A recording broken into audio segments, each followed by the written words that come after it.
ரசூலுல்லாஹி ஸல்லல்லாஹு அலைஹி வஸல்லம் ஒரு நாள், இமாம் புகாரி இமாம் முஸ்லிம் இந்த செய்தியை பதிவு செய்கிறார்.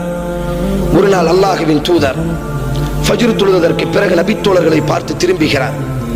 நபித்தோழர்களிடத்தில் கேட்கிறார், இன்றைய தினம் நீங்கள் ஏதாவது கனவு கண்டீர்களா? நபித்தோழர்கள் சொன்னார்கள், இல்லை யா ரசூலல்லாஹ்.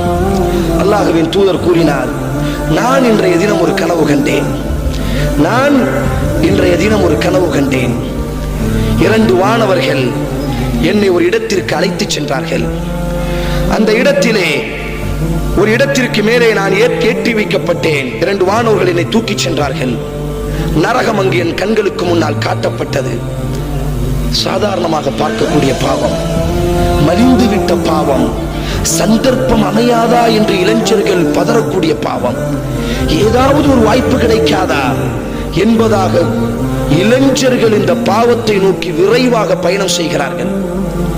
அல்லாஹ்வின் தூதர் ஸல்லல்லாஹு அலைஹி வஸல்லம் கூறினார். இமாம் புகாரி இமாம் முஸ்லிம் ரஹிமஹுல்லாஹ் இந்த செய்தியை பதிவு செய்கிறார்கள். 2 வானவர்கள் என்னை தூக்கினார்கள். நான் ஏறினேன். அங்கு நரகத்தை என் கண்களுக்கு முன்னால் காட்டப்பட்டது. நரகத்தினுடைய பல காட்சிகளை நான் பார்த்து வந்தேன். அப்படி பார்த்து வரும் பொழுது நரகத்தில் ஒரு இடத்தில் சப்தங்கள் அதிகமாக இருந்தது, துர்நாற்றங்கள் அதிகமாக வீசியது. நான் எட்டி பார்த்தேன். நரகத்தில் ஒரு அடுப்புகள் செய்யப்பட்டிருந்தது நரக நெருப்பால். அதனுடைய வயிறுகள் உப்பியதாகவும் அந்த அடுப்பினுடைய வாய்கள் சிறுமையானதாகவும் இருந்தது. ஒரு பானையை போன்று அந்த அடுப்புகள், நரகத்தினுடைய அடுப்புகள் செய்யப்பட்டிருந்தது. அங்கே சில ஆண்கள், அங்கே சில பெண்கள் நிர்வாணமாக இருந்தார்கள், எந்த ஆடையும் இல்லாமல். கீழே வயிறு உப்பி இருக்கிறது. கீழே நெருப்புகள் அப்படி அவர்களினுடைய மர்ம உறுப்பை அரித்துக் கொண்டே இருக்கிறது.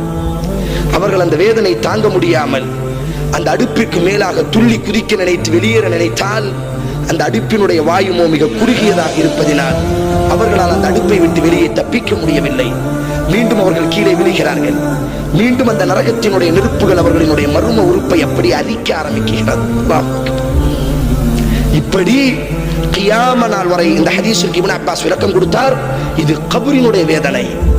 இந்த துன்யாவில் ஒரு விபச்சாரம் செய்தால் அவன் கல்லெறிந்து கொலை செய்யப்படுவான். இஸ்லாமிய ராஜ்யமாக இருந்தால் திருமணத்திற்கு முன்னால் 100 கசையடிகள் அவனுக்கு கொடுக்கப்படும். கபரினுடைய வேதனை இது. அல்லாஹ்வின் தூதர் சொன்ன இலா யௌமில் கியாமா, கியாம நாள் வரை இப்படி அங்கிருக்கக்கூடிய ஆண்களும் பெண்களும் அந்த அடுப்புக்கு கீழாக அவர்களினுடைய மர்ம உறுப்புகள் எல்லாம் அழித்துக் கொண்டே இருக்கிறது. நரக நெருப்புகள் மேலே குதிக்க நினைக்கிறார்கள், மேலே வர முடியவில்லை. இனி ஒரு ரிவாயத்தில் மிக மோசமான நாற்றம் அங்கிருந்து வந்து கொண்டே இருக்கிறது. நான் கேட்டேன், ஜிப்ரீலே, யார் இவர்கள் என்பதாக, என் தலிக் நடங்கள் என்பதாக எனக்கு சொல்லப்பட்டது. இறுதியாக நான் கீழே இறக்கி விடுவதற்கு முன்னால் ஜிப்ரீல் கூறினார்கள், யார் அவர்கள் தெரியுமா? உங்களினுடைய சமுதாயத்தினுடைய விபச்சாரிகள், உங்கள் சமுதாயத்தினுடைய விபச்சாரர்கள். அல்லாஹ் தங்களினுடைய மனைவியின் மூலியமாக கற்பை ஹலாலாக ஆக்கி இருக்க, தங்கள் மனைவியை விட்டுவிட்டு மற்றவர்களோடு யாரெல்லாம் உறவு கொண்டிருந்தார்களோ, அது ஒரு முறை உறவு கொண்டாலும் சரி அல்லது பல முறை உறவு கொண்டாலும் சரி, அல்லாஹ்வினுடைய வானவர் ஜிப்ரீல் விபச்சாரி என்பதாகத்தான் பேசி கொடுத்தார். யா ரசூலல்லாஹ், அவர்கள் யார் தெரியுமா? அவர்கள் தான் உங்கள் சமுதாயத்தினுடைய விபச்சாரிகள், அவர்கள் தான் உங்கள் சமுதாயத்தினுடைய விபச்சார ஆண்கள். அவர்களுக்குத்தான் அல்லாஹ் கியாம நாள் வரை இப்படி அல்லாஹ் அவர்களுக்கு தண்டனையை கொடுத்துக் கொண்டிருக்கிறான் என்பதாக நபி ஸல்லல்லாஹு அலைஹி வஸல்லம் அவர்கள் கூறினார்களேயானால், இமாம் புகாரி இமாம் முஸ்லிம் ரஹிமஹுல்லாஹ் பதிவு செய்கிறார்கள். அல்லாஹ்வின் தூதர் ஸல்லல்லாஹு அலைஹி வஸல்லம் சூரிய கிரகணம் ஏற்படுகிறது. அல்லாஹ்வின் தூதர் மக்களை எல்லாம் அழைக்கிறார். மக்களை எல்லாம் அழைத்து தொழுகை நடத்துகிறார். தொழுகை நடத்தியதற்கு பிறகு மிம்பருக்கு மேலாக இமாம் புகாரி பதிவு செய்கிறார்கள். 2வது பாகத்தில் மிம்பருக்கு மேலே ஏறுகிறார்கள். யா உம்மத்த முஹம்மத், யா உம்மத்த முஹம்மத், ஓ முஹம்மதின் உம்மத்தே. அல்லாஹ்வின் தூதரினுடைய அழைப்பை பாருங்கள். யா உம்மத்த முஹம்மத், முஹம்மதின் சமுதாயமே, அறிந்து கொள்ளுங்கள், லா அஹத அக்யரு மின் அல்லாஹ், அல்லாஹ் இந்த அளவிற்கு ரோஷப்படவில்லை. ஒரு ஆண் விபச்சாரம் செய்யும் பொழுது அல்லாஹ் மிக அதிகமாக ரோஷப்படுகிறான். யா உம்மத்த முஹம்மத், ஓ முஹம்மதின் சமுதாயமே, லா அஹத அக்யரு மின் அல்லாஹ், அல்லாஹ் இந்த அளவிற்கு ரோஷப்படவில்லை.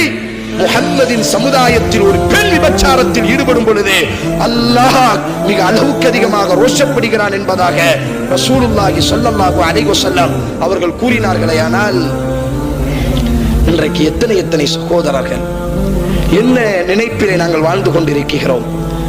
والذين لا يدعون مع الله إلها آخر ولا يقتلون النفس التي حرم الله إلا بالحق ولا يزنون ومن يفعل ذلك يلقى أثاما يضاعف له العذاب يوم القيامة ويخلد فيه مهانا.